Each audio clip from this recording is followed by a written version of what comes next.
Hello and welcome back to another exciting episode of Best of 3, a weekly FGC talk show presented by the Daily Dot, or Dot Esports to be more exact. I'm a friend, this is Mike, and we have a couple of exciting things for the show tonight.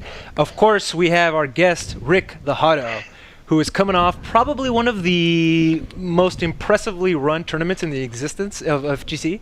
Definitely up there, and honestly, it's no surprise to someone who's been going to, the Combo Breaker / UFGT / Midwest Championships events for a while now, but they stepped it up somehow even further this year. And we'll be able to ask him about that later when he's on the show. But first, we're going to go through a couple of topics with our usual weekly panel, and that is John Velociraptor Guerrero from EventHubs.com and Steve Ace King Offsuit Jurek, who writes for Dot Esports and is an all-around information giver, getter, gatherer, sure.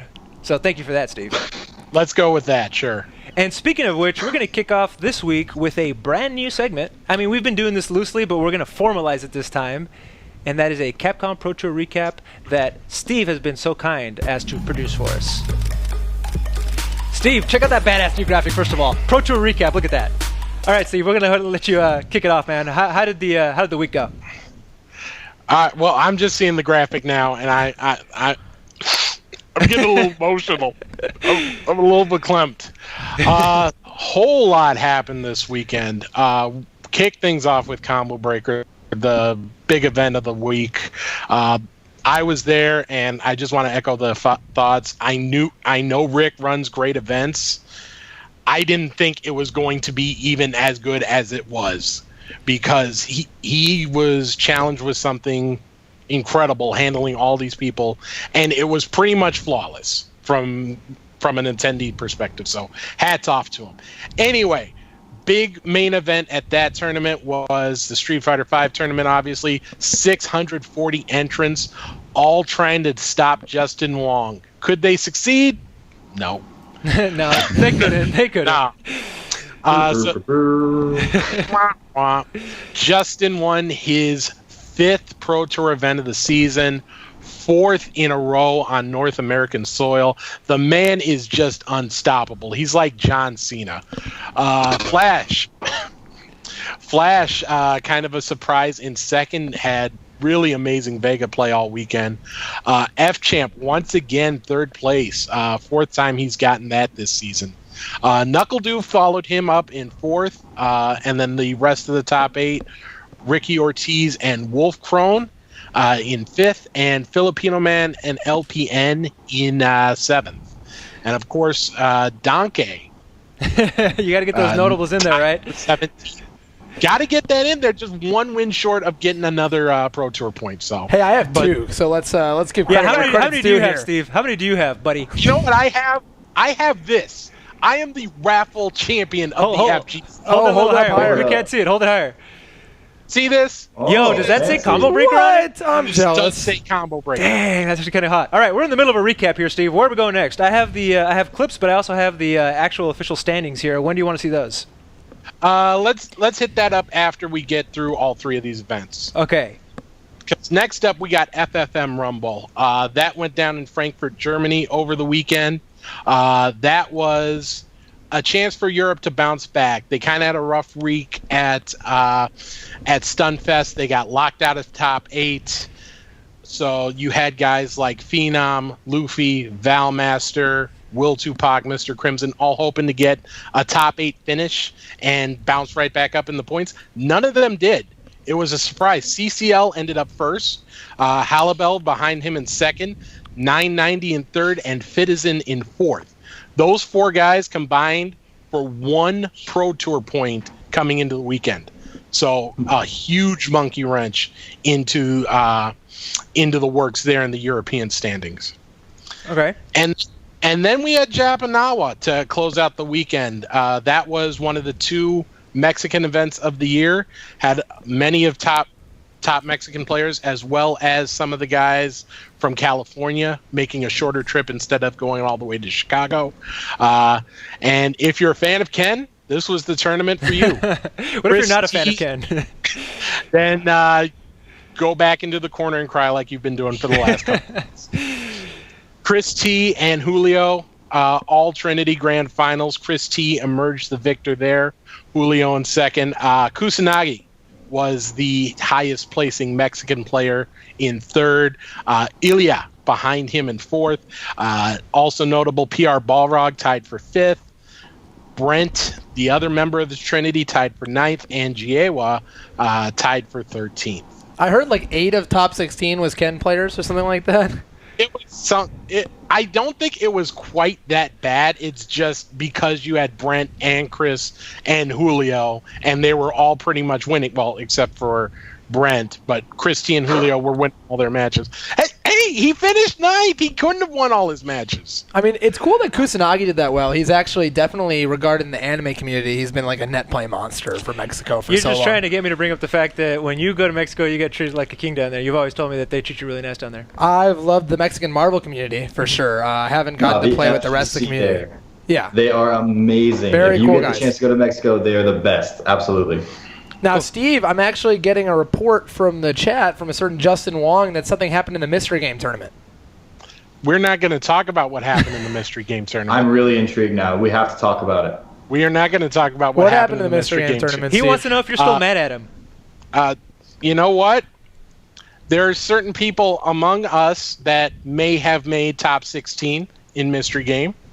There are certain people who may or may not have been eliminated by Justin Wong in top 16, but that's neither here nor there. We got to hear what We're not game gonna it talk was. about What game was it? What was the game? It may or may not have been Gem Fighter. Maybe. Who knows? Hard to say. But let me just ask you this one question, then we'll move on back to the Capcom Pro Tour recap. Do you still feel anger in your heart, Steve, or have you let it go? I have no anger in my heart. I am a very jovial guy. Are you still holding that L, though? I'm holding all the letters of the alphabet. All right. I don't limit myself to L's. Steve, that was a brief recap of the 3 tournaments that we had. We have winners and losers, though, which is your MO. This is how you like to break down these tournaments. Who were our winners? Well, you look at who really helped themselves this weekend. You got to start with Flash. Second place finish. He wasn't really. Justin kind of blew him out in the grand final, but he still qualified for the North America Regional Final. Played very well, like I said, all weekend. Plus, even though he's not incredibly high in the standings right now, the second half of the American season works out much better for him because there are a lot more East Coast events. You got Defend the North, you got Summer Jam, East Coast Throwdown, and the Fall Classic. So for a lot of East Coast players, including Flash, it's going to be a lot easier to make it out to these events and possibly move up the rankings. My other 2 big guys are Chris T and Julio, 2/3 of the Trinity. Chris T became just the 3rd person to win multiple events this year, 2nd to do it in multiple regions. This was a very important win for him because he hasn't quite gotten the results that Julio has. So he needed to make a big move to move up in the standings, and he did just that. Julio, meanwhile, even though he finished 2nd, it's probably enough to secure a Capcom Cup berth already. He's been doing quite well. Lots of grand finals appearances. He's 3rd overall right now, so he is in very, very strong shape going into the second half of the season. Okay, let's talk about some losers. Are we at losers yet? Yeah. These are some tough calls that you had here, by the way. These are, and I'm not saying that these people played poorly. I'm not saying they're bad people or anything like that. I'm just saying in terms of qualifying for Capcom Cup, you have to do certain things, and these people did not do those things. And I got to start with Ricky Ortiz, who played amazing. You know, she pushed Justin to the absolute limit in that set. It was probably the best set of the day at Combo Breaker. But she ended up in 5th. She fell short. You know, it's her 5th time in top 8, but she hasn't gotten into the top 3. You know, if you want to make Capcom Cup, you're not going to do it 4 and 8 points at a time. You have to get those 2nd and 3rd place finishes if you're not winning, because there are so many points out there to earn. Also, you gotta loser. Gotta put some shade on Mexico. You know. Oh, come on. And it's not just because of Dos Cero. The Latin American region, there are only 2 countries that had multiple events, Brazil and Mexico. So those 2 countries had the best chance of earning the slots in the regional standings. One of the 2 Mexican events now went to the way of the Americans. So that advantage that they had is now gone. That's a good point. And then a lot of players in Europe, the old guard, I want to say, they had a great chance to move up. Guys like Luffy, guys like Valmaster, guys like Phenom had a chance to make a move and create some separation between themselves and the rest of the field. They didn't do that this weekend. And now the European standings are a jumbled mess, honestly. You've got 10 players who are all within 1 win of each other. So 8 players can jump into the top 2 slots going into the next event. So it's wide open. Anybody can win, but it also means that anybody can lose. We had Shen on the show last week, and he was saying, I'm not going to go to the CPT Asia events anymore. I'm going to start going to these other events because... Well, if he has to win, he will do exactly more. Right, but the implication being that every CPT Asia event is like a Capcom Cup, right? In that you have like stacked players. Yeah. We talked about it last week. Do you think we're going to start seeing people going to other events? I think I just saw Justin Wong saying in the chat, I heard a lot of people going to Colombia this weekend. I mean, we saw it happen kind of. They would take turns last year with Street Fighter 4, like Haitani or Mise would go to Mexico, etc. I'm not giving concrete examples, but something like that. This year, they're going to start becoming big tournaments of their own probably with foreigners, especially as Capcom Cup comes closer and closer. Xian said he'd do it. Jiwa ditched Combo Breaker at the last second to do it. I mean, it's going to happen. We're going to see it, and maybe it will be just as hard as the Asia events because it'll just be all the Asian players going to Mexico. Who knows? Okay, let's get one final, or first look rather, at the standings as they occur right now, or as they look right now. Of course, no surprise, although maybe to some, Justin Wong is just dominating. Steve, what can you tell us about these numbers here? Well, you look at it, and Justin Wong extends his lead even further. He's now over 200 points clear of infiltration for the number 1 seed. Julio is now in 3rd place. He moved up after his 2nd place finish. And then you look at the other people who moved up. Chris T was the big one who made a move. He is now in 6th place. So he's in strong position. But remember, the front half of the season is very weighted towards the American events. We've already had half of the in-person ranking events done for the North American region. We've only had 2 take place in Asia, only 3 in Latin America, and only 4 in Europe. So all of these Americans that are in good-looking shape like right now, like PR Rog, like F-Champ, they've still got some work to do because the rest of the world is about to catch up. Steve, thank you so much for that Capcom Pro Tour recap. I really appreciate it. Now let's talk about some other things. Well, first of all, you were at Combo Breaker, and Steve, so were you. John and I were stream monstering pretty hard. What was that event like, man? It was awesome. I mean, everything... You've come to expect this almost from this tournament, which is something you expect from no other tournament, which is everything runs on time and everything runs well. Your pool starts at 10 a.m., then you're there at 10 a.m., and you're probably out by 11. And it really lets you, and this is something specifically for people who go to tournaments, schedule a time when you're at the event. You can actually go out and eat. You can go out and see the city. You can go out and do whatever you want and still catch your pool and play seriously in the event. Mm-hmm. And the other big note I'll make is the 24 venue was pretty dang sick. You had Real Street Fighter 5 hours going on at 4 a.m. You had Real Anything hours going on any time of the day because it was open the whole day. They had dedicated pools, or casual setups, right? Yes, and those were running, smooth the whole weekend. There was people playing casuals the whole weekend, including, notably, Flash Metroid was playing casuals with pretty much anyone who came up to him the whole weekend, and there's no surprise that he got 2nd place to me. He was playing so seriously all weekend. Steve, what are your takeaways from Combo Breaker? Well, I was part of the volunteer staff, and what really separated that event from other events is the level of detail and planning they do for things that most attendees wouldn't even see. Like, I ran brackets. On each bracket, there was a note of everyone who might be late because they were running a pool or in a pool that had just ended.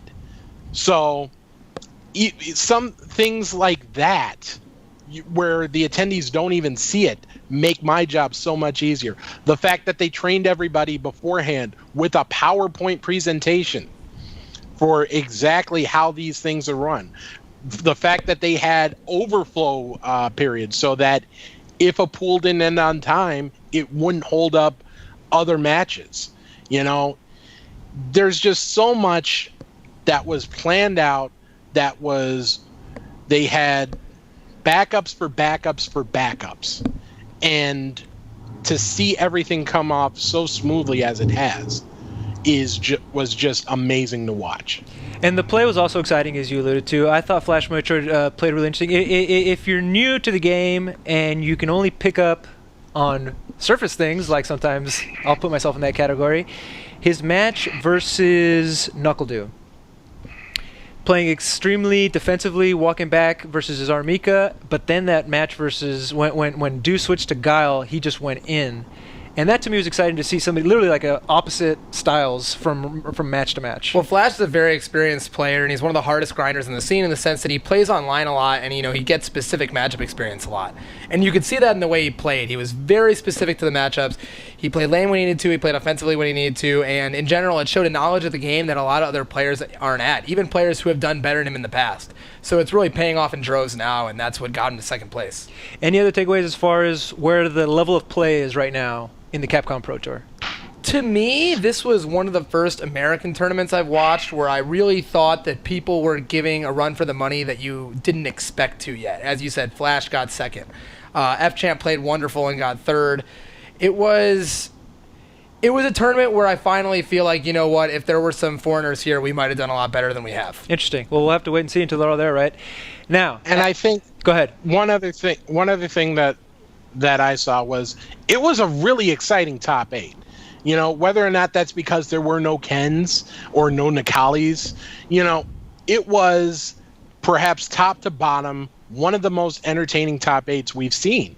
And it gives me hope that, this game isn't going to necessarily be a straight ahead, very narrow, very linear play style sort of thing. There was real excitement throughout the entire thing for me. At the end of that tournament, there was actually something pretty exciting, at least at the end of the stream, and that was a reveal of a DLC character. We thought it could be Blalra, could be Ibuki. John, I'm going to let you take it from there. So, yeah, we watched Combo Breaker. The top 8 was great. And then the moment we all knew something was coming, it turned out to be Ibuki, and we were all very excited. She looks great. And peculiarly, we didn't see a release date on the trailer. Okay, cool. We're gonna chill. We're excited to see her. She's got some of her old moves. She's got some new moves. She's got a bomb that she can throw. We'll be preoccupied with that. But she's out today, right? It's May 31st. Mm-hmm. See, that's the triggered. Thing, like, we were supposed to get this new character in May. And it was sometime last night, early morning, that everyone started to get wind of the fact that Capcom, for whatever reason, is not ready to release her yet, and that she would be actually released along with the Street Fighter store, presumably at the end of June. And this is totally off of the schedule of what we were supposed to have. We were supposed to have a character each month leading up to June. Then we would get the store, and then 3 more characters after that in each following month, I believe it was. And so this is kind of yet another hiccup in the release process for the DLC characters. I'm sorry, we weren't even supposed to get the store in June. We were supposed to get the store, I think, when the game dropped. Yeah. And the cinematic story in June. So there's kind of a bad taste in the community's mouth right now. And I'm going to start this by saying that I'm definitely a Capcom fanboy. If you've read my articles and such, like, I want Street Fighter V to be a success. Why? Well, one, because I want to see the scene continue to grow. I want to see the hype continue to grow. I want this game to be fun. I want to go play with my friends, and it has been. But with these hiccups, these issues keep coming up, and people it's starting to taint the game. And then 2, I want this to be a success because, hey, Street Fighter V is the main game in the spotlight right now. I write about video games, do the math, man. It's like, it's my livelihood, right? Sure. So I'm an advocate for Capcom and for Street Fighter V to do well. And even I, at this point, I'm starting to feel anxious and frustrated that things like this are happening.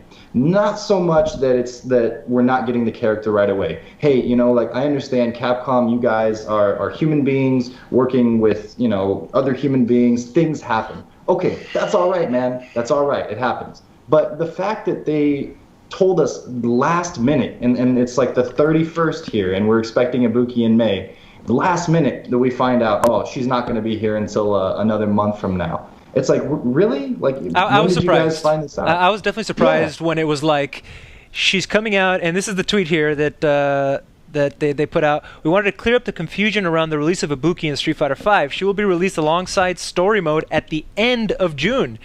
And I was a little bit confused because we were thinking for sure we're getting a character soon, whether it's Tuesday, whether it's a Thursday, but it's going to be like this week, right? At the end of June. I think that put a lot of people off, and certainly there's been a reaction to it. I mean, it makes me wonder, like, are they putting all their eggs in the story mode basket, and that's what they're focusing on? Do they not have any eggs at all, and they're just barely have any, people to be working on the game? Like, why can't we at least hear when the characters are coming out? Yeah. They don't have any eggs. They don't have any bread. They don't have any milk. The cupboard is fucking bare at this point. I mean, look, here's what I've been saying for months.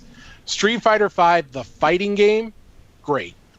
Street Fighter V, the video game, absolute freaking train wreck. And this is just yet another example of it. I mean, why can we not get a product that was promised to us? Why can't we have functioning lobbies? Why can't we have regularly up lobbies, or not lobbies? Sure. There's a bunch of hiccups, for sure. It's not just hiccups, though. It's not just hiccups at this point. It's just broken.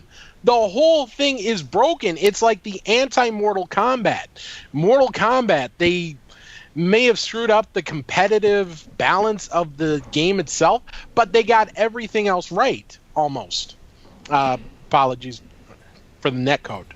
But other than that. On the flip side, you have guys like Logan Sama tweeting this out. Impotent rage about a character not releasing is so funny to see. The entitlement is mad. The idea that Capcom doesn't owe us shit. I agree with that. What about the people who bought season passes, huh? That's exactly right. Yeah. They bought season passes to get access to the characters right away. Guess what? You paid $30, you have access to the characters right away. You paid nothing, you have access to the characters right away because the fucking store's broken. Yeah, that's a good one. Money. That's a good point, Steve. It's pretty bad. And as I think the biggest deal here is as John said, it kills the excitement for the game a bit.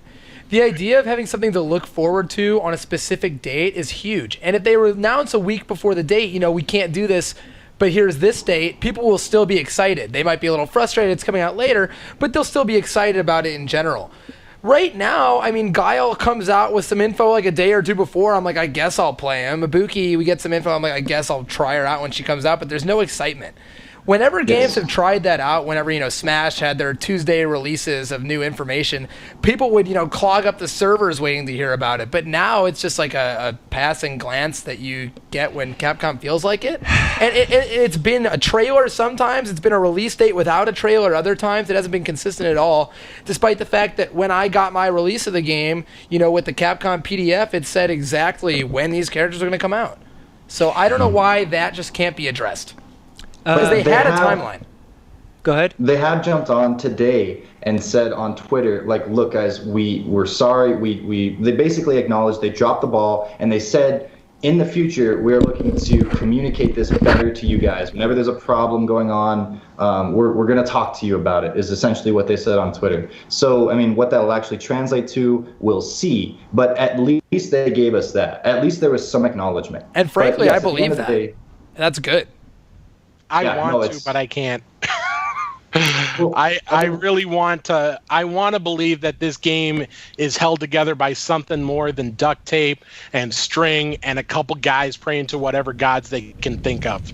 But they've just given me nothing to give them faith for, And it sucks because the game itself, I enjoy it, even though I'm still fucking terrible at it. I enjoy it, but the act of playing it, the act of following it is just, they have done everything in their power, it seems, to make it as burdensome and as unenjoyable as possible.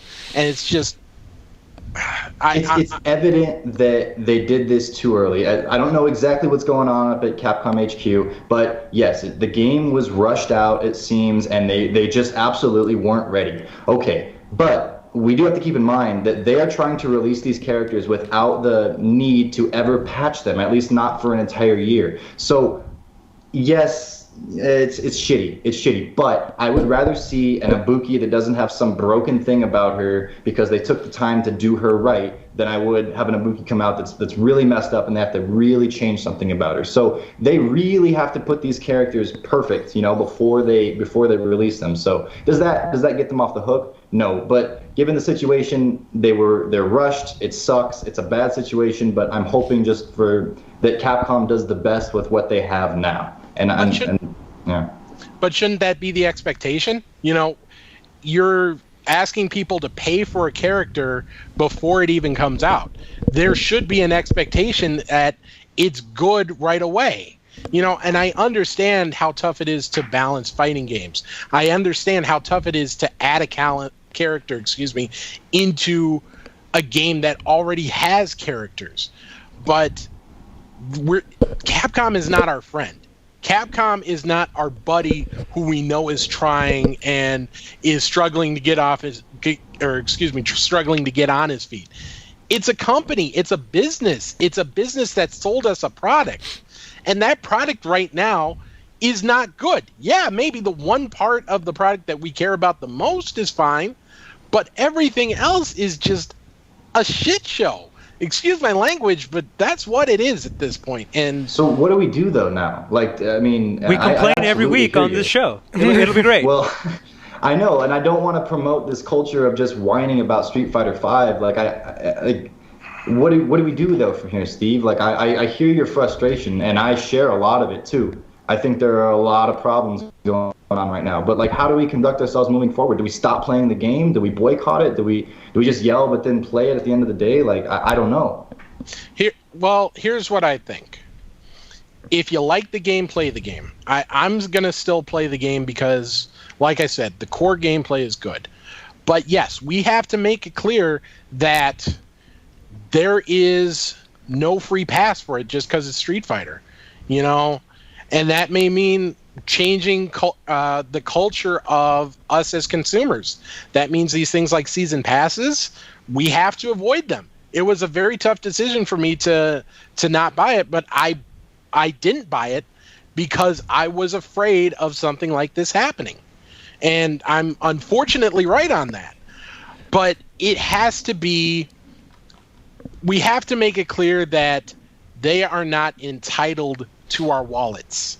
We can still say no. If you do not give us a product that is worth the money that you want us to give you, we won't give you the money. And especially, it's easier to do that now than ever because there's such a great array of quality fighting games out there. If you don't like Street Fighter, hey, you've got King of Fighters coming out. You've got Guilty Gear you can get into. You've got KI, you've got Skullgirls, you've got Tekken coming out at some point, hopefully, eventually. It's not like the dark days where, okay, I've got this, or I've got some game on GGPO that has maybe 10 players, hopefully. Just play what you like. Don't be afraid to don't stick with the game just because you feel like you have to stick with the game. To me, I'm just glad they said something on Twitter. Because I think that's such a massive change. They basically said, we messed up. We're going to be more transparent about this. We're going to communicate it better. It's coming out at the end of June. We're going to be smarter about this. And while I agree with what Steve's saying, that is at least a step that we haven't had before. And as I said before, if I can at least hear the characters not coming out, I can care a little less about when they're going to come out. And frankly, these DLC characters haven't been that strong anyway. Yeah, it's like I was saying on Twitter earlier. If I'm going on a date with somebody at 8 o'clock and they have something pop up in real life where they can't make it till 9, that's fine. Don't tell me at 8:58. when you've known for like an hour that you're not going to be there. Respect my time. You're right, Steve. As a customer, you're freezing up on us a little bit, Steve. But I agree with you 100%. Just be upfront. Let us know. We're happy to consume the product. Just don't screw us for it, right? Seems like Ace really wants a Buki. Yeah. I want people to get what they paid for. That's it. All right, guys. We're gonna wrap this up. We were gonna talk about how Apex had to cancel Brawl because of lack of entrance, but we're going to have to save it for another day because we're not going to keep our guests waiting much longer. Guys, I want to thank you for being so opinionated and bringing us all that information. Steve, John, we love having you on, and we'll see you next week. Thanks, guys. Hey. All right. So, yes. At the end of the day, people have a right to be upset. They paid. Where's my character? I feel like Ibuki was always meant to come out at the end of June, and we're actually missing Balrog this month. There could be. I really have no idea. Who knows? We'll have to wait and see. In the meantime, we're going to get a chance right now to talk to the man who put on, as we've been saying, one of the best tournaments that has ever been run. And, I'm excited because with UFJT, Keats ran the tournament, and I've known Keats pretty well. And I actually had to miss the first combo breaker because it was the weekend of my graduation. So I've never really met Rick. So, I had expectations since the bar. I was like, is this going to be as good as Keats' tournament? And you know what? It really was. It's funny. We've almost had him on before. When we did, I don't know if you remember several months ago, we were still in our old spot. When we did the Killer Instinct World Cup show, we had Jebailey and Keats on. And Jebailey was like, dude, you got to get Rick, man. Rick is the guy who's the real wizard back here. I went to Killer Instinct World Cup and I saw him, and it's kind of like people revere this guy. You didn't talk to him at Combo Breaker then? He was. You don't want to talk to the guy that busy, man. You don't want to get in his way. Hey, well, he doesn't look as busy now, and he's with us. Please join me in welcoming Rick the Hadou. Hey, Rick, how's it going, man? Not bad. How about you guys? Yo, we're doing great. It's a good thing you didn't lose that match to Brandon Alexander because that beard is just so damn glorious that it's a good thing he lost his. Look, he could have bet me for $1,000. I would have lost that match. Put my beard on the line. I'm going to win.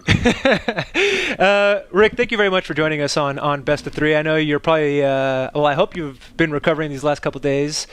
Before we start, how you feeling, man, after Combo Breaker? Can you hear me, bud? I can hear you now. My mic was not cooperating. Oh, sorry about that. I was just saying, how you feeling after that Combo Breaker weekend? I'm not feeling too bad today. I'm trying to get recovered, get caught back up on work, kind of catch up on some of the post-event things that have to go down. Overall good, but... So before we launch into this discussion, you sent me I asked you for some of the stats here, the numbers, right? Give me the numbers and let's let the numbers speak for themselves. 640 entrants for Street Fighter V, 197 for Mortal Kombat. Let me see some of these other impressive ones. Tekken 7, 253, and then it goes on. The mystery games, 128. That's always a nice treat for fans to get to go to that tournament. The stream, a max concurrent of 43,000. That's pretty good for a stream these days, especially in the Capcom Pro Tour. And you had roughly 2,700 attendees at this event. That is a lot of people to entertain, to keep wrangled, to stay on top of. How'd you pull that off, man? Well, we had... Competitor-wise, we only had probably 1,366 based on badge sales. So you deal with them first, you moderate them into good pools, you get them into stages and seating arranges, you get them into activities they're going to entertain them, keep them busy, let them have a good time. And then on top of that, you have the 1,000-plus spectators that roll through. And the advantage of a spectator is they're there to watch a show. So if you produce a show, they're happy. Mm-hmm. They're there to hang out in the pool or check out the resort or go to the outlet center down the road. And if they're doing any of those things, they're actually not congesting the room, but they're still happy about their experience so far. Mostly it boils down to time management and frontside logistics. Mm-hmm. So obviously logistics come into play with, seating all these players. My question comes with the idea of how you decide to put on a show. How do you know that it's going to be exciting for spectators? And what's important in making an FGC event fun to watch? So for me, it boils back to the starting point is always, what do I enjoy as a player? What do I enjoy as a showrunner? That's an easy backbone to fall to. You expand that out into a core team of what do these guys like? What do these gals like? What makes them entertained? What keeps them busy? And then outside of that, you look at the general community. What is going on this week that keeps people entertained? What is happening in the last month that is a stylistic choice or an entertainment choice that people are kind of a fan of? Or you look back farther than that. What's something that's old that people still kind of love that never gets much focus or a lot of shine? That's where our treatment of Vampire Savior this year comes from, or our focus on having retro games each year that we put as feature titles, or having indie game alleys, or bringing out artists that are FGC related instead of just, here's my homie that does art.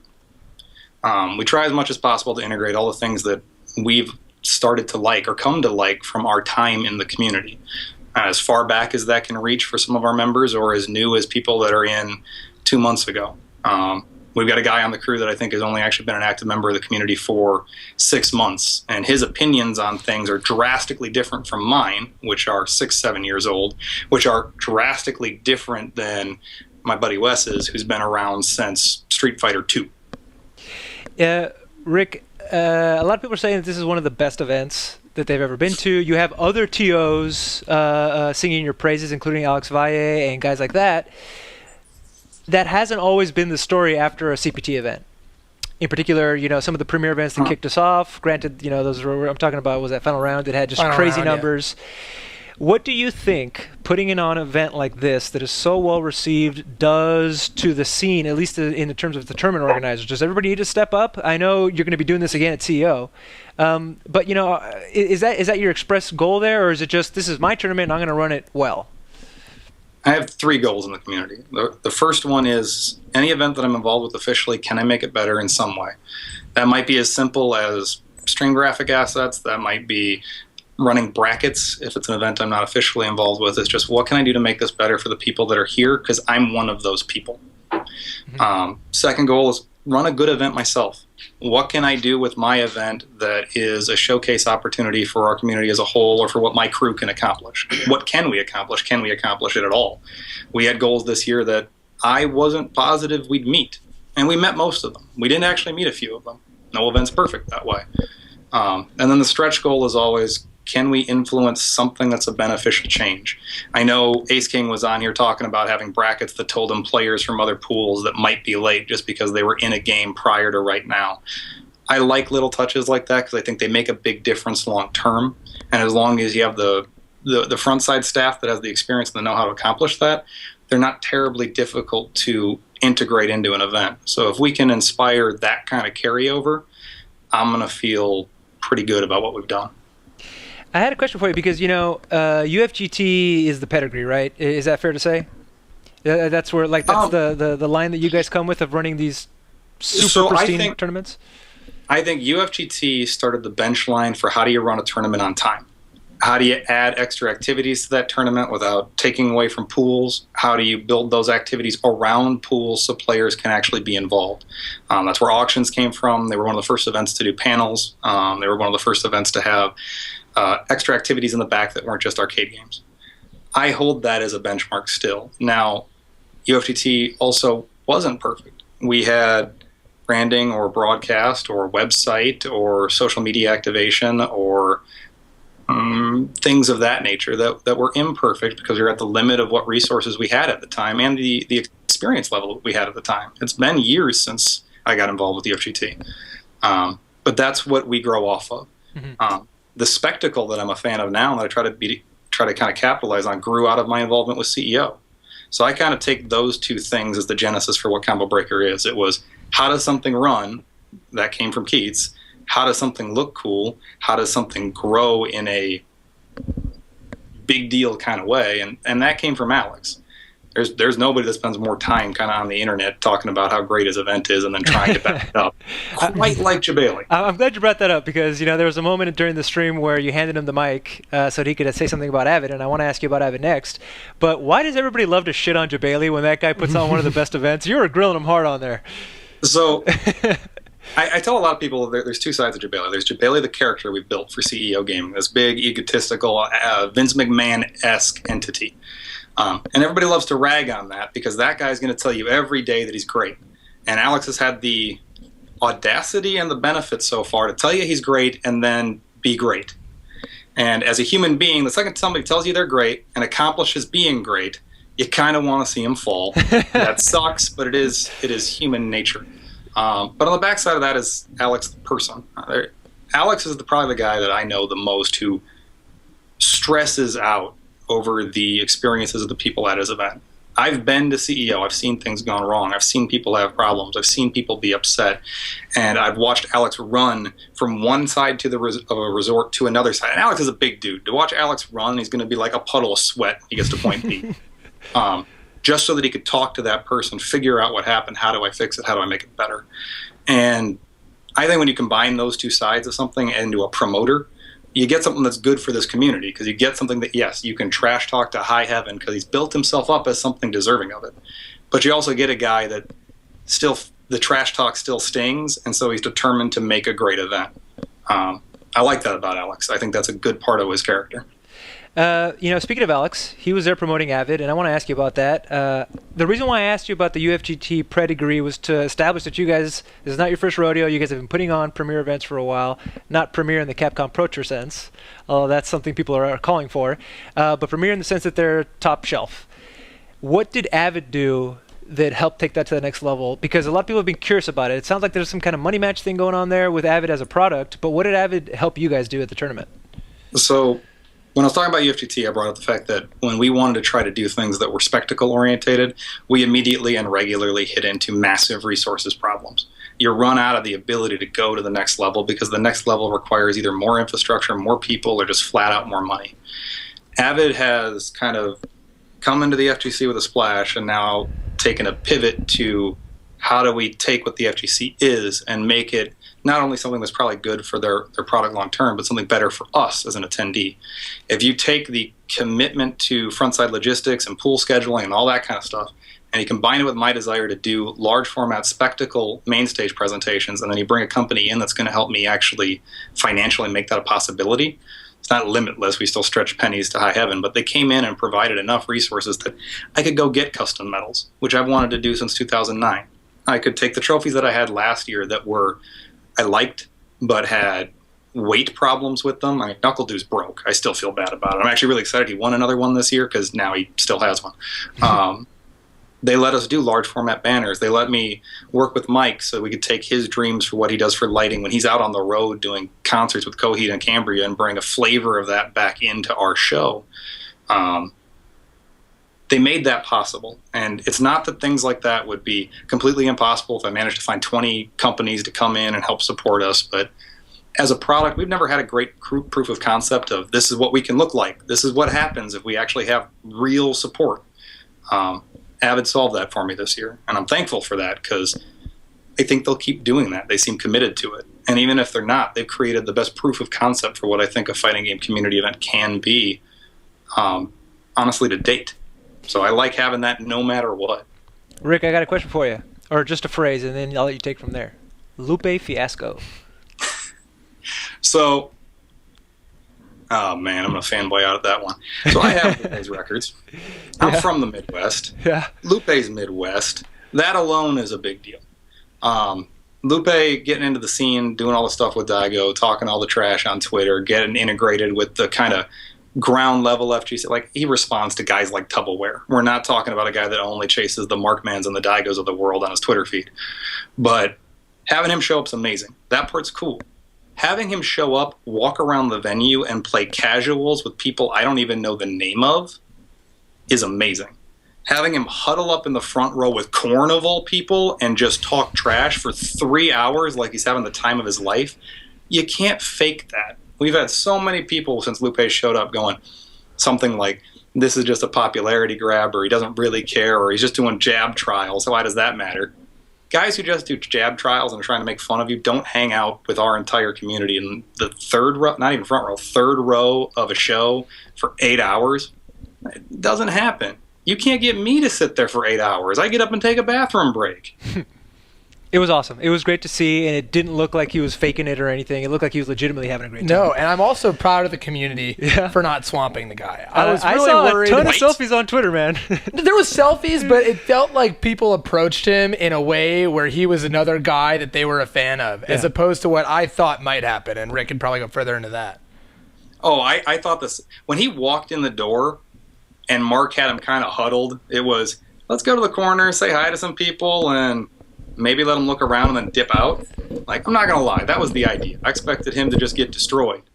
And instead, he did that.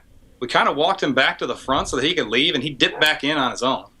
And He went and found Tasty Steve and then wandered around the venue for 3 hours taking more selfies than I thought was humanly possible and playing games and talking to people. I mean, he engaged in a rant with a couple of guys about Ken. Like an impassioned rant. Like three-frame jab is great. What's wrong with you? Like, he knew to talk about frames, and that can't just be Graham Wolf. Somebody has to actually remember that months later. Mm-hmm. Well, shout out to Lupe, and I have to ask you about something, Hadou, and this is somewhat a controversial topic, but everybody in the chat is going to rip us a new one if we don't bring it up. And that, of course, is, I'm sure you know, there's a GIF going around of that picture that was taken of the whole group, and it appears as though Noel Brown makes an advance at a woman there, and there's a lot of fallout on that. Can you address that in any way, shape, or form? Sexual assault's not okay. Groping's not okay. Interactions like that cannot be tolerated and should not be tolerated. The backside of that is I haven't talked to her yet, and I have reached out, and so far the only real confirmation I have is that girl doesn't want limelight, doesn't want to be a big center focus. Now, that doesn't mean that I don't need to talk to her so I know what happened, because there are variables here that everybody with a pitchfork doesn't want to consider. They could have a down-low relationship. I don't know. The thing is, if she's uncomfortable and she's been attacked, I have to take action on that, whether I want to or not. And that does not excite me at all. Of course not. But my little sister's there. My wife was there. My mother was there 4 rows away, 6 seats back.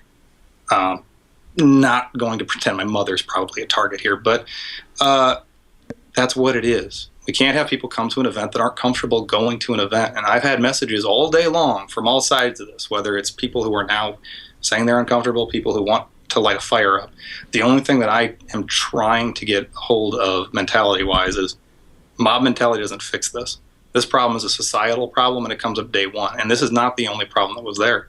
I had to get a safe room for a couple of girls at this event because they had too much male attention. That's a problem on us as a sex and as a community.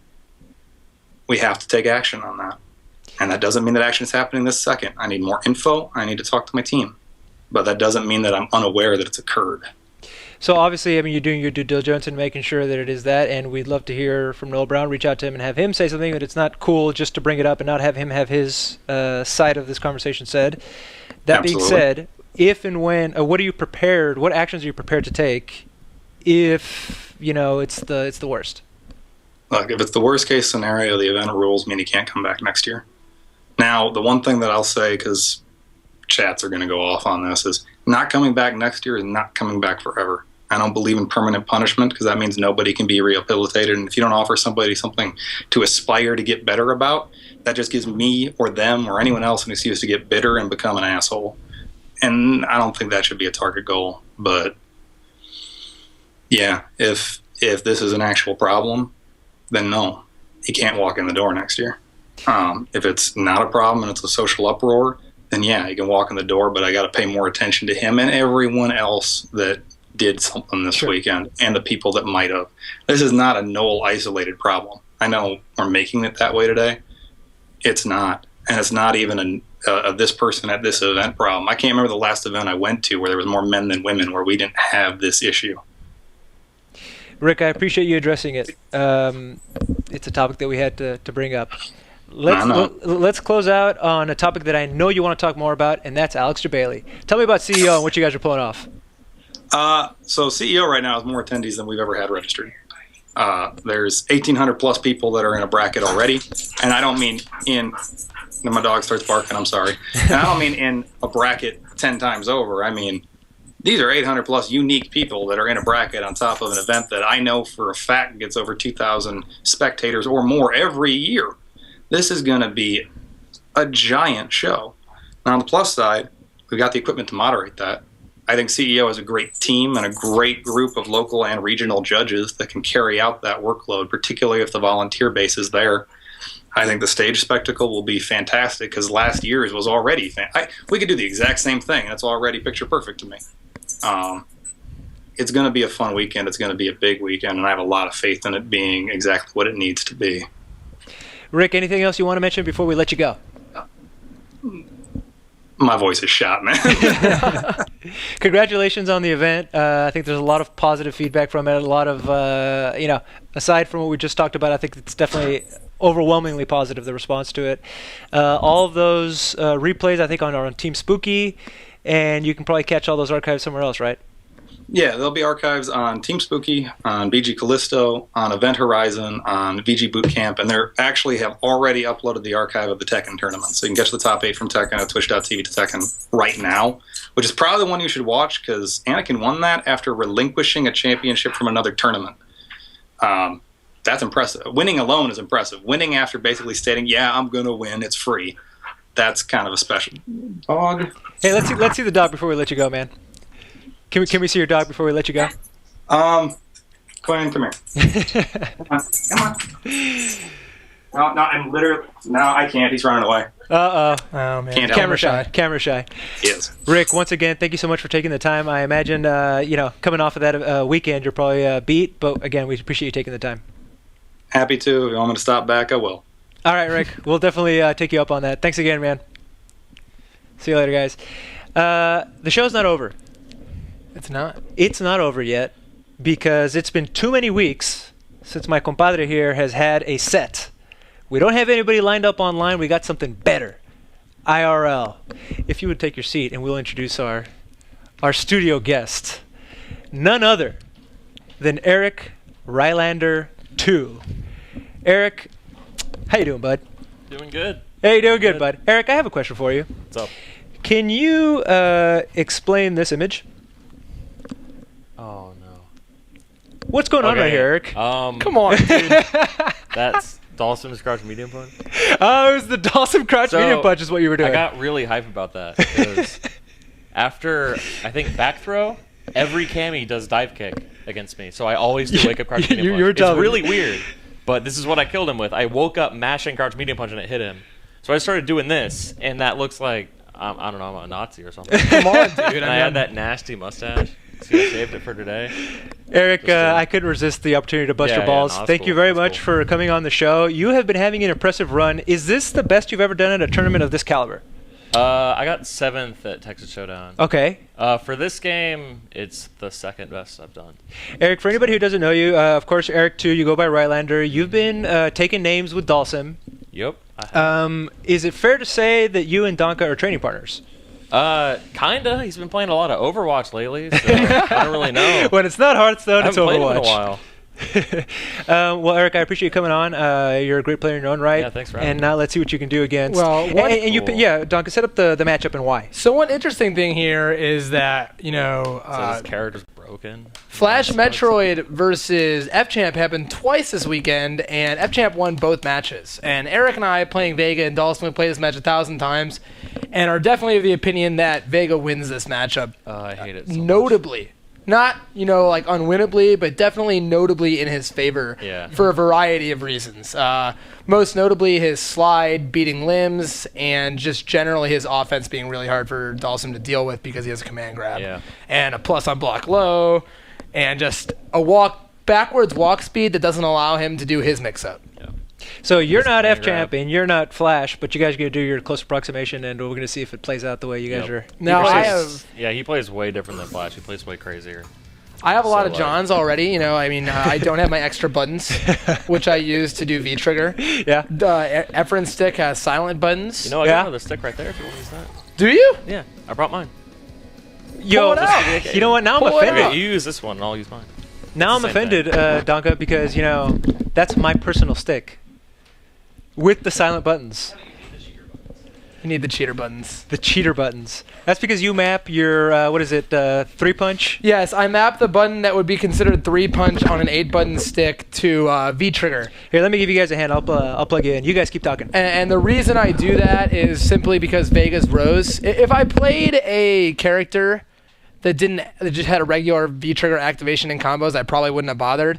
But because you want to do Vega's V-trigger on reaction to a fireball, and because I'm white and have slow reactions, I wanted to make it as fast as humanly possible for me. So my pinky is a dedicated V-trigger button. No, you're good. And so, yeah, that's what I do to make sure I don't miss that. And I still miss it sometimes. All right.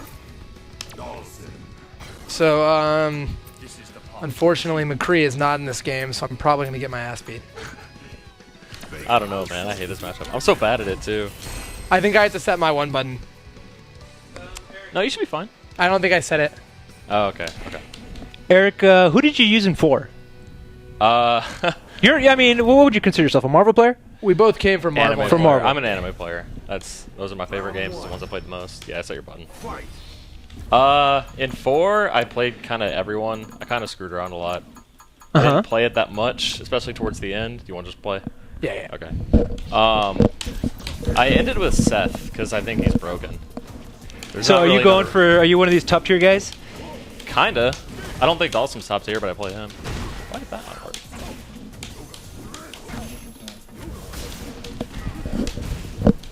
All right.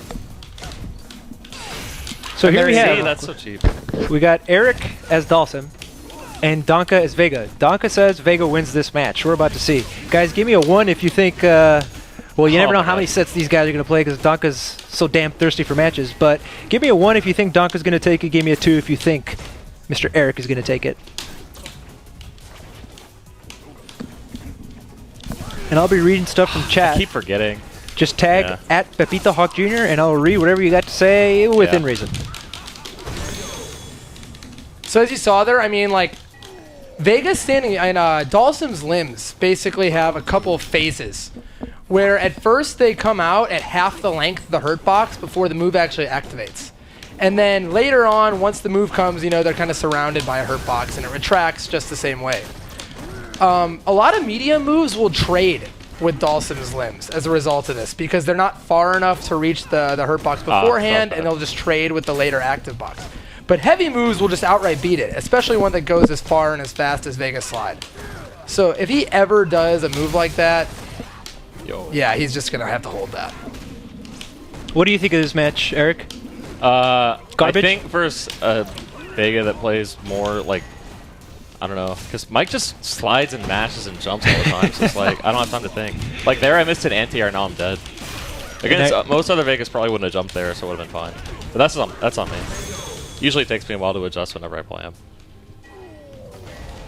It's also one of those things where like he knows me really well because we've been playing games together for like 5 years.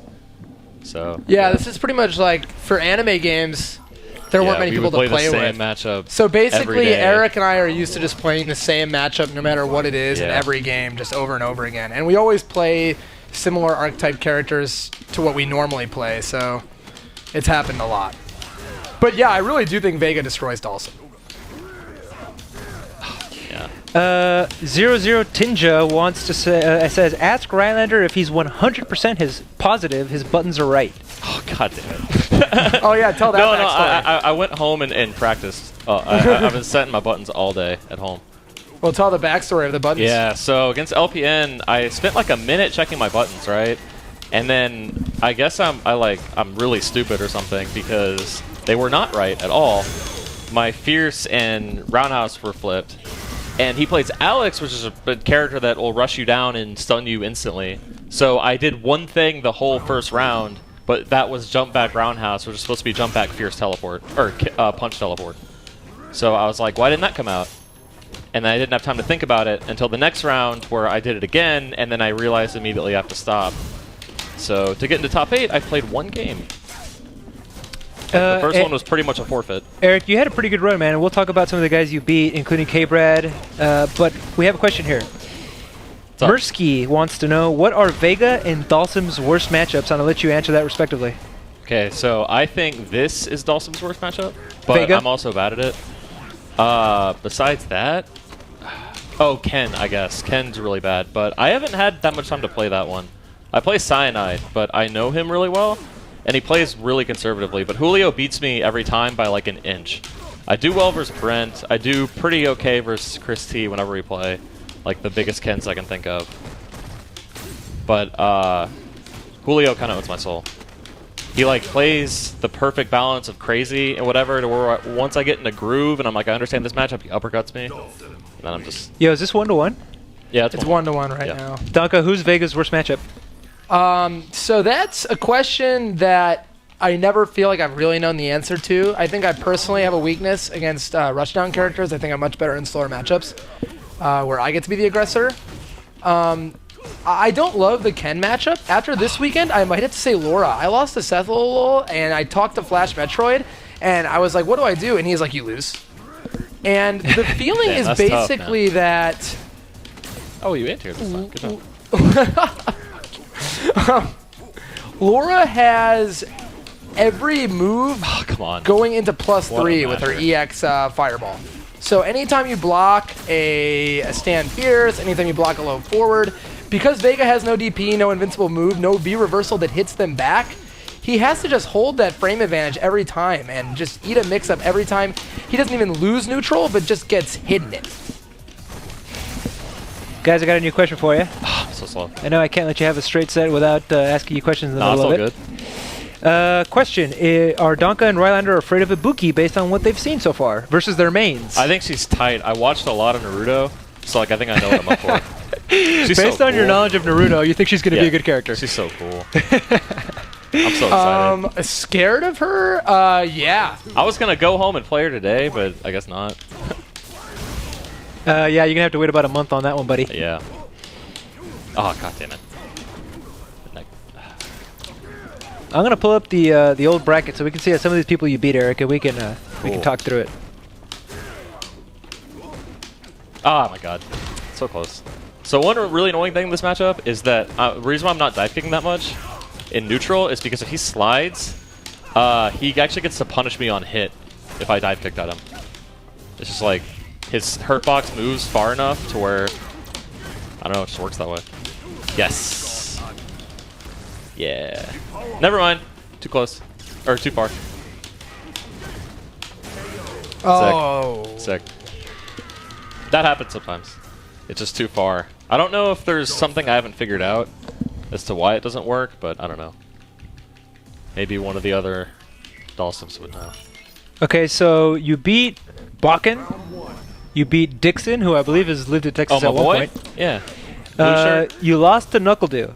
I did lose to Knuckledew, barely. So I beat him the day before in casuals, which I don't think was a mistake. I definitely I was able to adapt to him doing the tragedy assault as an anti-air against Dalsim floating, way better than I would have normally.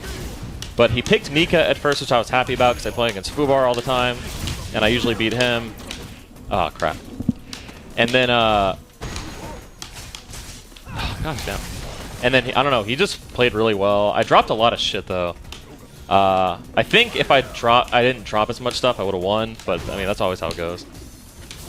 But yeah, Knuckledew's ridiculous. So then, Knuckledew knocked you into losers, and you 2-0'd Coach Steve. I did 2-0 Coach Steve. Yep. Coach Steve is a very good player. Yeah, I think he probably switched to Karen recently or something, because he didn't really play that much up right. Did he pick Karen versus you? He picked Karen at first, and then he kind of switched to Birdie, which when he did that, I was like, yeah, this is free. Just because he didn't seem like he really knew how to fight Dalsim as Karen. And Dalsim's one of those characters where you sometimes just get carried. Like, through pools. It's really easy to go through a pool with Dalsim because half the people aren't going to know how to fight him.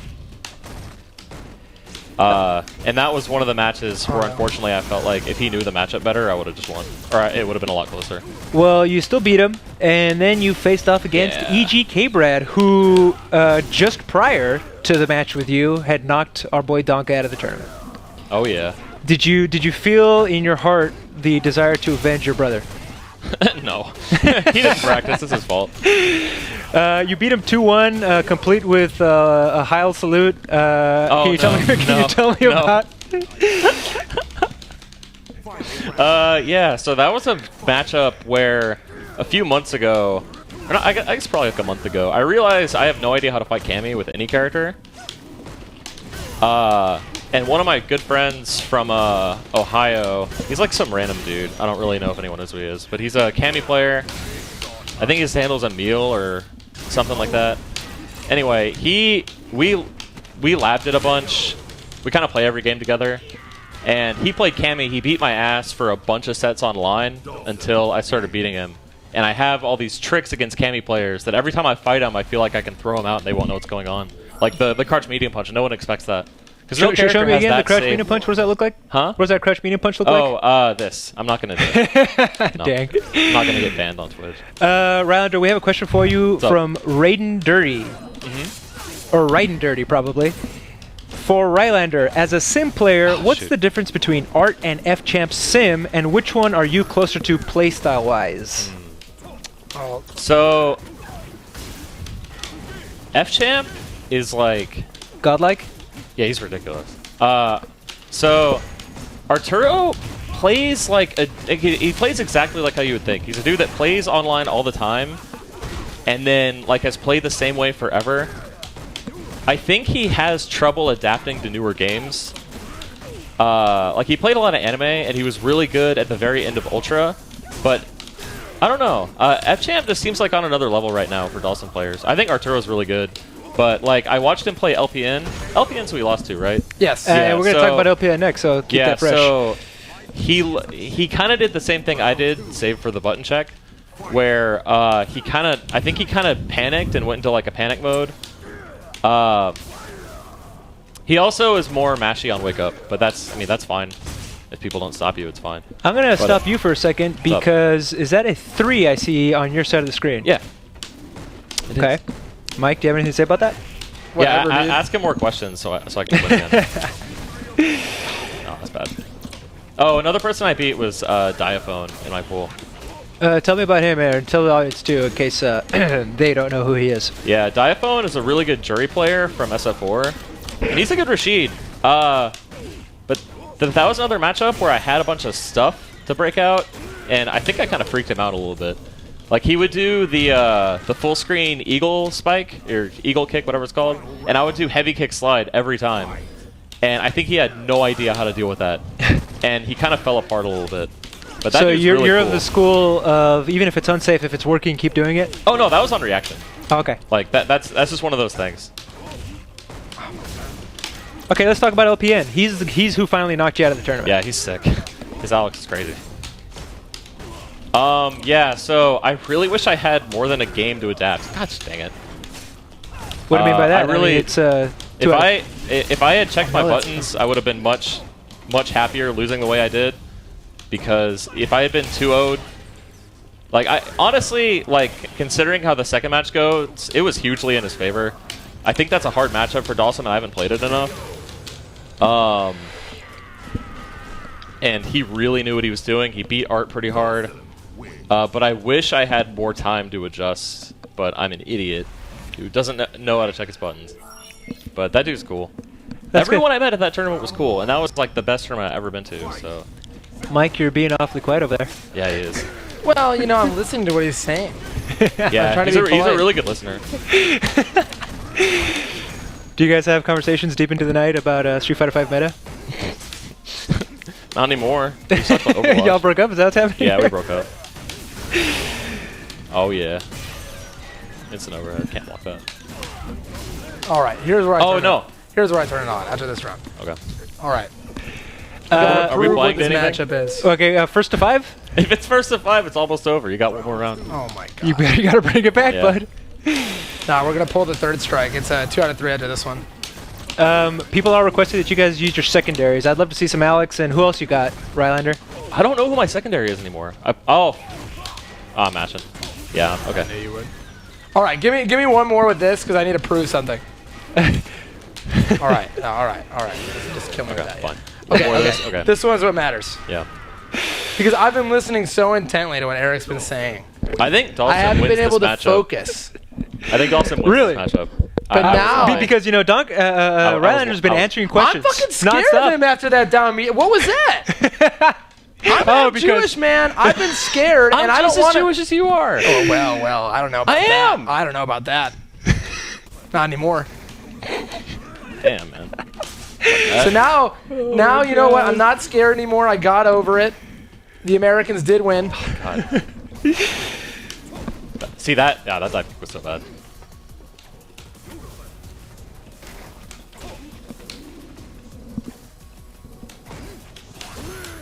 Yo, the whip punish was so good. I'm mashing.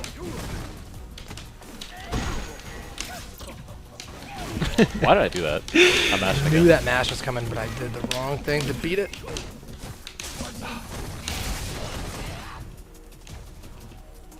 Do it, faggot. Mekshen2 says, you guys aren't as Jewish as Flo or Ultra David. Sorry? Mekshen2 says, you guys are not as Jewish as Flo or Ultra David. Oh, no way. Yeah, there's no way we are. T-Win is asking, how's the Dhalsim versus Guile matchup? No! Thank you, Will. Will is our technical Dhalsim director. versus Guile? I actually don't know. I played it like once. I really don't know. Captain O'Hare wants to know, did Danke give up on his Guile plans? He picked Guile in the tournament and lost. Against, what's his name? Seth. Yeah, God, that dude was so sick. Oh my God. That dude's Laura, like, blew my mind. Who's Laura? It's coming. Seth Lowell? Okay. LOLOL, however you say it. That dude's amazing. What about Wolfcone? He had a really pretty good wanna play Laura. He was showing off some pretty good Laura Oh there. yeah, yeah, he played really good too. I was more impressed with Seth just because like, I think I win. Tight. One more. Wolfcone? Sometimes you just have a bad time in a set and you gotta like prove something. And right now is what I'm proving. I think Wolfcrone's a dude I already expected a lot from, and Seth is a dude I know for playing Kuma in Cross Tekken. I'm just like, what? But he plays Yeah, a I was talking really to lame Danke Laura. earlier, and I was telling him I remember Seth LOLOL as a Street Fighter Cross Tekken player. The and crazy a thing damn good about one. Wolfcrone, kind of in any game, but in this game it's even more impressive to me, is his anti-air is the best I've ever seen. he does have very good. It's anti-air. ridiculous. I think it's all he does is look for it, and then he just does his What's he gameplay. using for anti-air? Is he using a normal or is he using that anti-air grab? He uses a lot of quarter circle forward fierce, which is like the jump thing that she does. Right, yeah, God, the air grab. Yeah, does that, but does stand medium punch a lot too.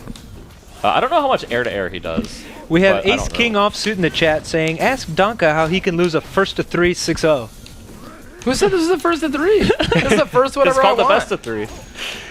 Oh, then that means it's 2 out of 3. Never mind. We got some deep zooms going on here in the... The problem I'm having right my now is gosh. I keep losing to the exact same situation. Oh crap, that was actually punchable. I think. Hanetsuki says, is Danke chewing on his tongue while he's playing? Because I do the same thing. Hell yeah, dude. Daily Dot wants to know if you guys want him to zoom deeper. We're there, boys. We're some zoom boys. I don't like this. That's a lot of Danke in that little window.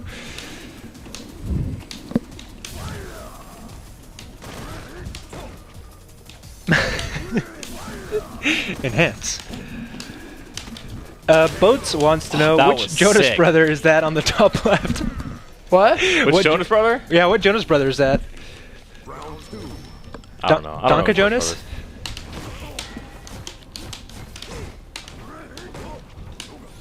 Right now I keep losing the same situation because I keep not using this move. Which one? Which is Same once- medium kick? Yeah. I need to be like this matchup's like a matchup where you use certain moves that you don't normally use that much, and I'm not using them. I got hit there the exact reason why Guilty lost to you. I felt Like so that. bad. That's exactly how you Yeah. win this Oh, matchup. it's really good. But I'm so triggered right now by certain people in this room that I can't play right. Like, there you go. Like that's how you win this matchup. BJ Callisto asks, will Danke trade me shirts? No. What kind of question is that? It's an That awful depends, BJ Callisto. Do you have $1? Because in that case, you don't need to trade. You can just go to the store where Danke gets his shirts for $1. Look at that preemptive anti-air. Oh, that was bad. I should have killed. There Yep. you go. See, I was minus there and I lost. Whatever. Yo, he lost Are to we an playing Alex. alts? Are we playing alts? My alts are really good. He lost to Alex. Can we see some Alex? Oh. I would have lost His that Alex is game. really bad. I'm not going to play Alex. I'm going to play his Alex Kyle. is really bad. I'm playing Guile. Gulito? Okay, so what you guys are seeing is Overwatch in fighting games right now, but I don't have my team. I'm a support player. Oh, But really? You were playing Mercy there? now that I have a projectile with Guile, things are going to change around a lot. Damn, I don't even know who my best secondary is. 00 Tinja wants to know, where does Danke buy his shirts? You've answered this question Like before, my but let's colleague's hear it probably my again, best one. Danke. Well, you know, Nordstrom's. Yeah, right. Dollar store. Fluenzo wants to know, does Danke work at a tiki bar when he's not playing Street Fighter? It was cold at Combo Breaker, let me tell you that. And that's better than the alternative. That's much better than the alternative of it being hot and sweaty. Yeah, but it didn't smell. It didn't smell at all, but it was freezing cold. And my regular attire did not cut it. Yeah, I had to pick Nicole because he has a jab anti-air, and I just finished playing Dawson. Sind Jin asks, or says, you guys are typical NA players claiming they know exactly why they lose. That's rude. Typical NA players. Rude. That's Think Twice GK asks, ask Danke if his dad gets mad when he raids his closet. Is that you wore a pretty dad-like sweater that one time when we were in our old studio. Oh, no. That's not. I forgot who I was fighting.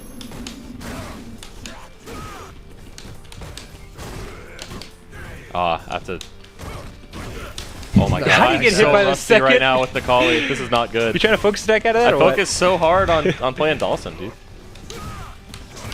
Look at this solid play.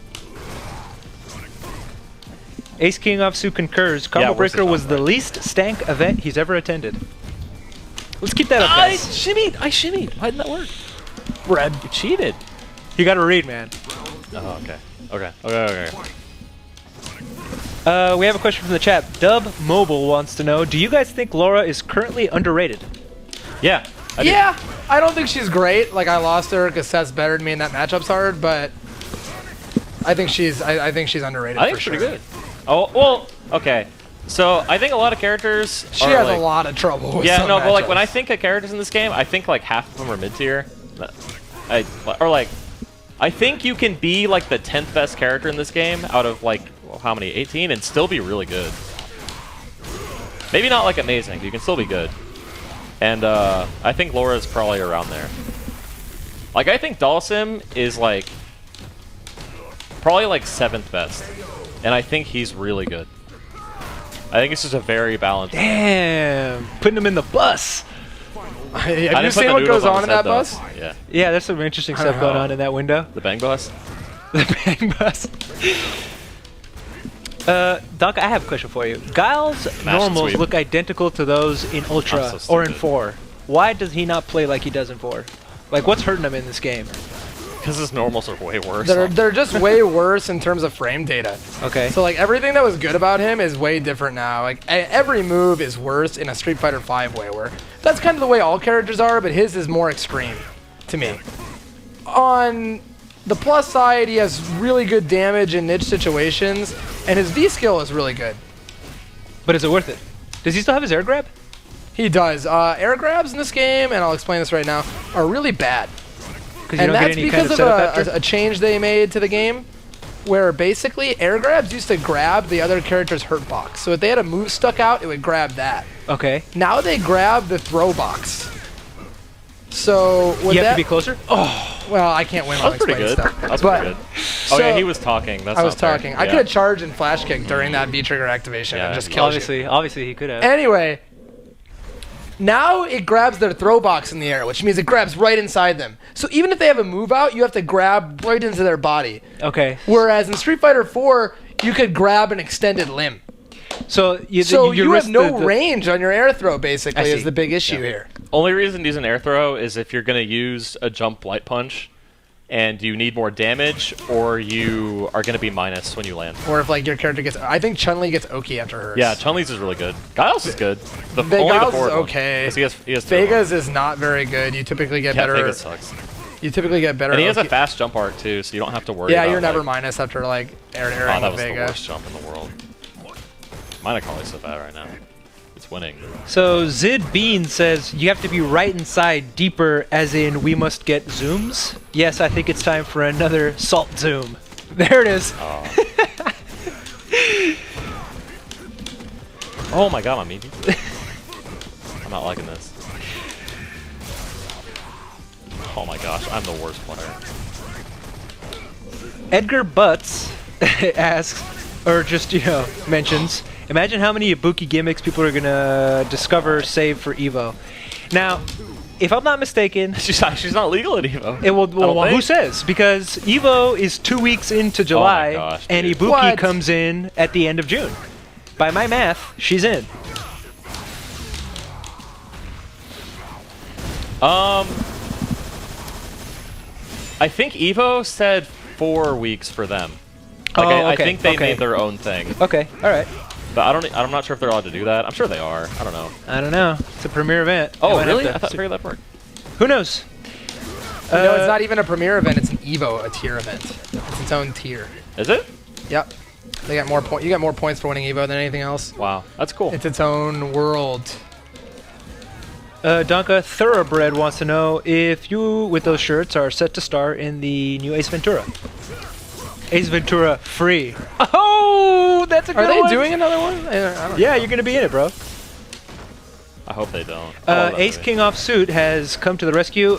Wizard said Evo has different rules, so she is out. No Ibuki at Evo. That sucks. I feel like he just does that shit, and sorry, this is going to sound biased against him, but I feel like sometimes he just does stuff to be controversial. Just for the sake of it. Yeah, that's like, tight. I love doing that.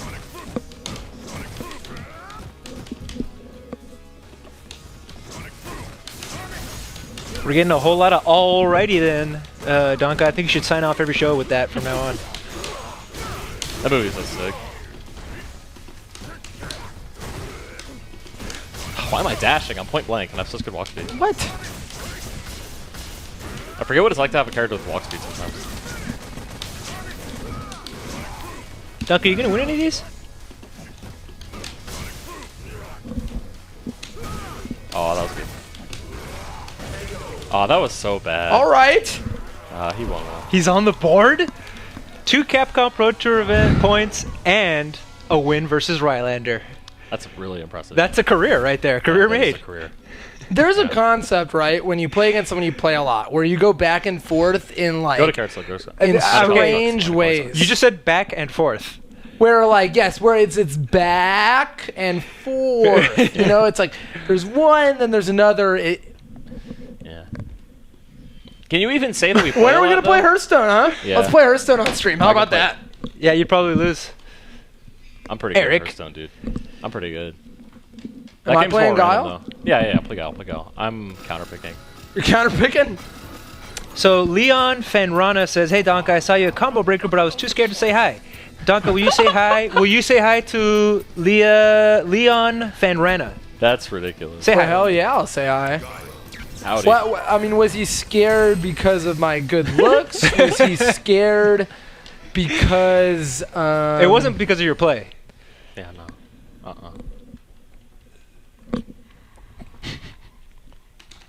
Yeah. 'Cause you're so esports famous, dude. Yo, you have a Fang? I did. No, he does not. Yeah, I do. I beat your guy last time with Fang. Oh my god, no you did not. Yo, I'm digging that AC Slater outfit you got on with Gal right now. Oh my god. Okay, I have to remember his moves. Yeah. Okay, Amazing -4. Chest says, I bet Danke plays aggro shaman. Oh hell yeah. He got Legend with Aggro Shaman once. Have you ever gotten Legend with a non-aggro deck? Does mid-range Hunter have? Does that count? Okay, this is really bad.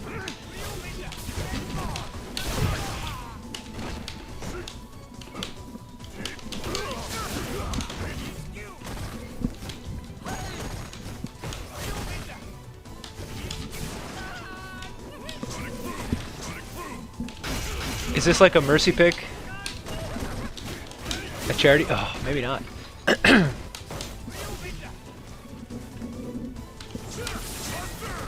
Whoa! What? That's so fast! I've never seen that. Is that the EX powered Yeah, up one? that's crazy. Oh, that's I've called a never read. seen that. Look at okay, so sometimes at the end of the round, Guile's hair disappears. Oh, yeah, I've seen Yeah. that. It has hair physics for like a frame.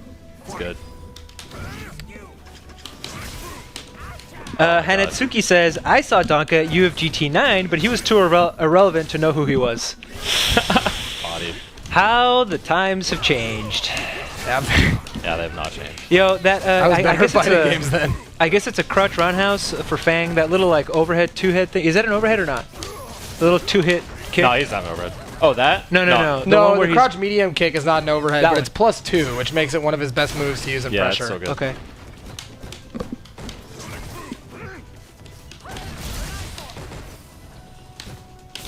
Oh my god.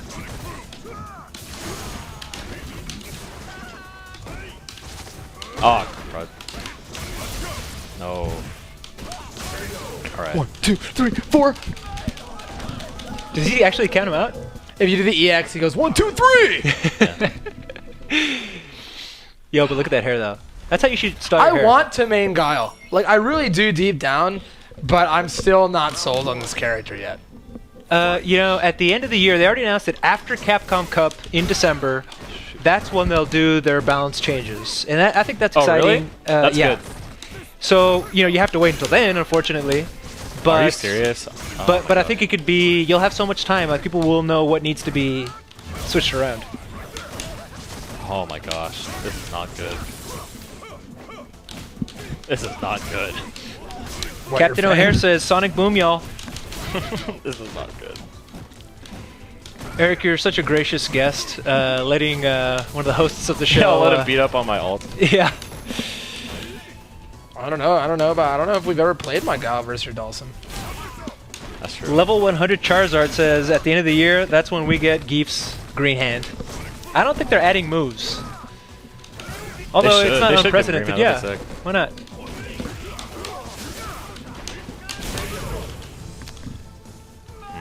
None of that.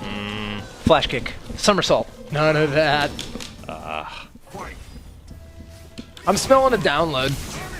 Hanatsuki says, my theory is that they'll keep the 8 frames until after Cap Cup, since that's what everyone's been playing on. Quote me in January when I'm right, he says. I hope you're right. I want him out of You here. don't want them to change it? Or you No, want it to I want him. I mean, there's no way they know how to change it, dude. Yeah. They didn't even release a Buki. They don't really know what they're doing. I like the game. I've spent way worse money on a game. I bought this game twice. And I would much rather get a refund for MGS5 than this game. Stegosaurus Squad says, why does Danke walk around events with a leather briefcase? Is that even true? Fuck! Because he's important. Oh, I mean, that's okay. So that's what I had my laptop in. And, were you doing some of work? I did do some work. That's what I mean. Is that why you took it? Yeah, I got one. Okay. Cool. This is doable. because I dropped a combo. Yeah. It's expected. Okay, yours is faster. I keep forgetting that moves minus. I have so much time. Knuckles469. Who would you guys nerf and buff if you were Capcom? Buff Dawson. Well, Vega. There you go. Nerf who? Who are you nerfing? Dawson. Eric, you're missing an opportunity to say nerf Vega. Nah, Vega's fine. I mean, I think Dawson beats Vega, so. Proof's in the pudding. God. God, I don't know that combo. Why am I going for it?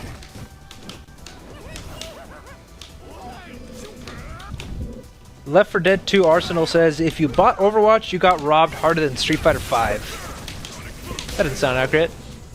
I'm pretty upset. I think my thing sucks. Do you want to switch? All right, guys, let's do one more. First to 3, not best of 3. Okay. And we're going to call it. All right. Okay. Switch. So get your game face on, guys. I think we need some zoom-ins on both. Okay, so we're gonna do Hearthstone style. What's that going to be? Conquest. We're picking Conquest. So for all you non-Hearthstone players out there, we've got to pick 3 characters. Okay. And we've got to win once with each of them. So when you win once, they're retired. It's the opposite of a fighting game tournament. Okay. So if I win with Vega, I can't pick him anymore. All right. So you're going to go first with Vega? Well, I don't know yet. Okay, so who are you taking? No bans. We're going No straight bans? up no Okay. bans. Okay. Dawson. Dawson, Macaulay. Nikali, Let me look at the cast. your Fang? No, my thing's not very good. It's not. Yeah, it's not. Shoot. Win once. Ken. Okay. And I'm going to go with Vega, Guile. Alex hasn't been... We'll do Alex. There you go. Okay. All right. So we got Sim, Nikali, and who? Ken. Ken. Yeah. Sounds about right. You're starting with Alex, Hell yeah. and you have in the pipe Guile and Vega. Right. All right. I should have just picked Vega. Dawson versus Sim would have been free. Alex versus Sim would have been free. Yeah. Maybe I'll just lose on purpose here so I can win that matchup. Okay, I gotta remember his buttons. Oh, this is not gonna be good for you, Mike.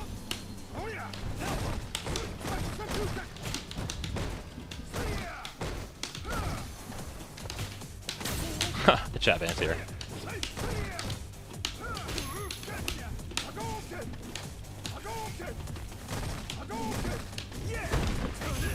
Oh shit.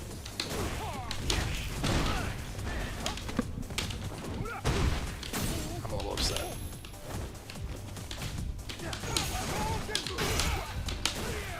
Shit, I always do that.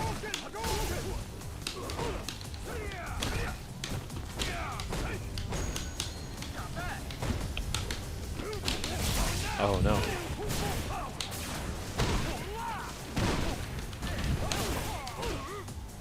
How did I get hit by that? Oh no! I forgot. Bro, are we about to not see Alex anymore? We're about to not see it. Is he ever gonna get a win with his Ken? Oh, this is really bad. Stegosaurus Squad says, Danke, smash the round buttons. Tatsu Shoryu says, Rylander, what are your thoughts on Guilty, presumably Guilty's sim? Oh, I think she plays. Wait, time out. What's up? I just remembered. I had a flashback to Texas Showdown where you were talking some mad shit Oh yeah. in a team tournament to Guilty. that was I'm sure you bad. guys cleared it up. But, Yeah, no, that was really. I was being a dick. We're cool now though. I like her. But no, her sim is a lot crazier than mine. I play more grounded, and her tech's really good. Her offense is a lot cleaner than mine most of the time. I don't know, very different styles. It's a character you can do a lot with. Yeah, I don't know. She's sick. Come on. If you play Dawson, you're good in my book. That's my current opinion. Oh shoot. I'm so stupid.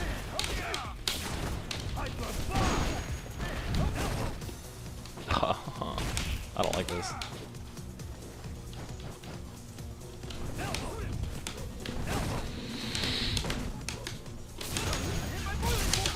Shoot. Oh, I didn't have the meter. No. Oh my god.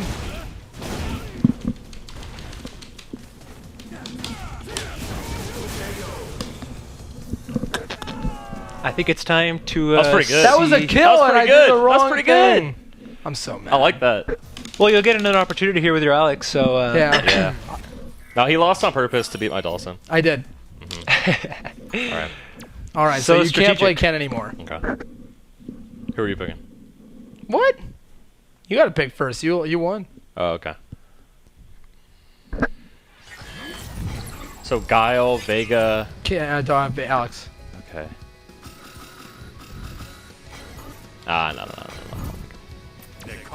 Oh, we already won this one, so. Okay.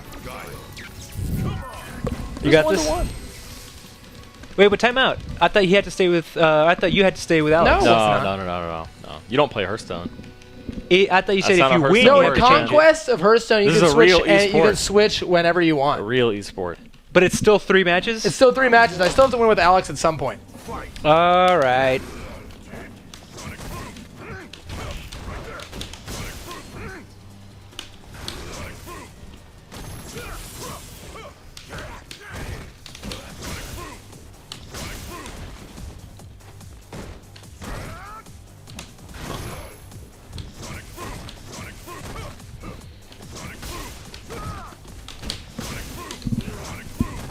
This is tough, man.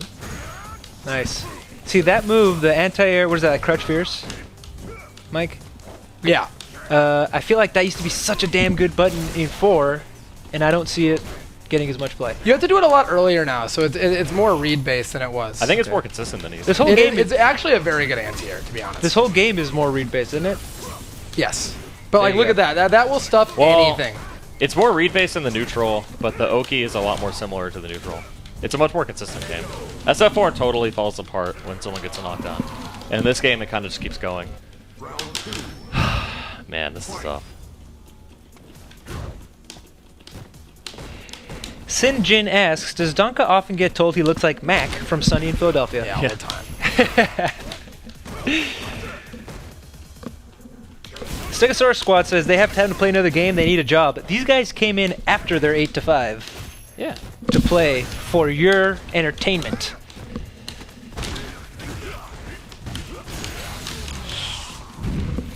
The Solipsist asks, is Rylander still playing Uniel under Night? No, I wish. That's why I play Dawson though, because he looks like Merkava. Like that's the real answer. Not too far away. If Evo was tomorrow, guys, Zid Beans wants to know who would win it. Infiltration went 0-2 at Crash, by the way. Tokido. Tokido? What? I think it's between, I don't know, Justin, Tokido. I mean, Justin hasn't actually bodied everyone. He's bodied America really hard. He's done well against the Asians, but not. Infiltration's actually beat everyone. And I don't know. I feel like the reason why I would say Tokido is Infiltration has actually been randomed out a couple times in big tournaments. And Tokido's always, like, gone. I think he's always gone to top 8 without losing. I'm sure someone knows the real statistic there, but that's kind of how I feel. Ace King says Infiltration is still the god. Yeah, I mean he's ridiculous, but like, I don't think anyone's quite on his level in a lot of ways, but he does play. I think he plays like a harder character. People are saying Fudo's too strong. Momochi. Somebody says Fudo, my thoughts on Fudo are he plays Mika, and while Mika's really good, you gotta put an asterisk next to any victory he has. No, I think it's like you kind of pay a price when you pick a character like that because it's like how Punko took so long to be able to win, like actually win majors because the character's inconsistent. You guess so much, you get bodied if you get knocked down. I think Fudo is amazing, but that character's hard to win that big of a tournament with. Here's the thing about what I did here. Is you're like, oh, he's down 2-0. But I brought 3 characters to beat Dawson with, and that was what I was planning on doing the whole time. So it's fine. It didn't matter. Guile Sim. I wonder how that's... I've never played it. Sonic Fanatic asks, is Guile better defensive or offensive in the current Street Fighter V build? Oh boy. You know, against some characters, like, he can pull off playing defensively, and he does have a reversal. And he has a regular V reversal. So he can work like that.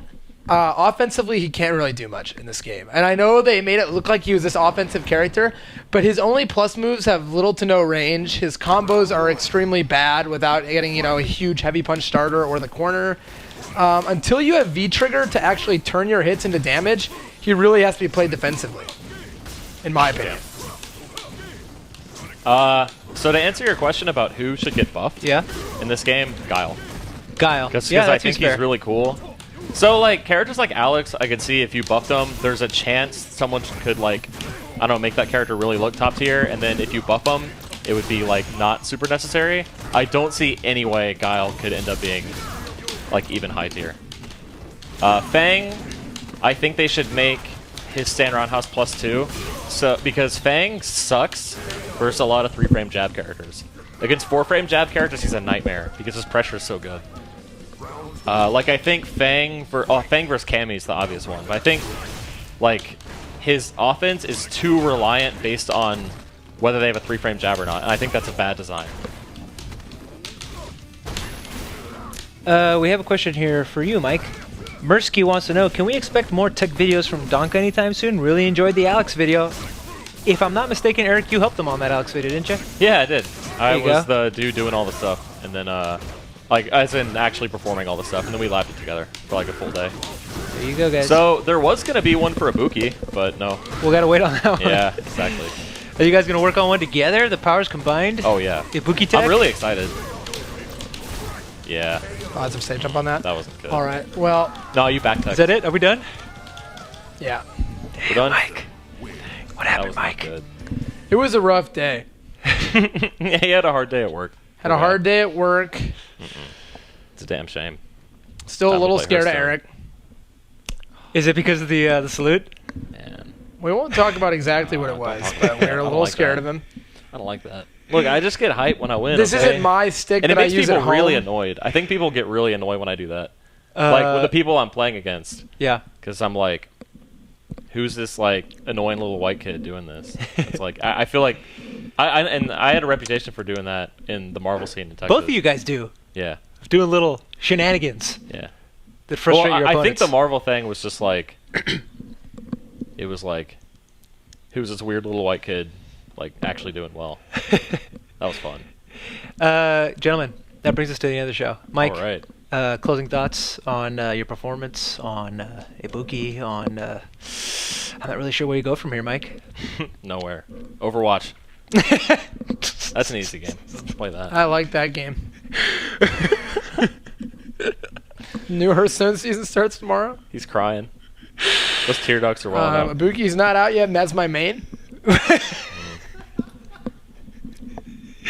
Eric, I want to thank you for coming into the studio. Thanks for having me. Late notice. Congratulations on your continued success in the CPT. I hope to see you in some top threes someday. Yeah, I really hope. Really gunning for it. Gentlemen, thank you so much. Thanks for having me. Appreciate it. And we will see you next week. Same time. Best of 3, Daily Dot.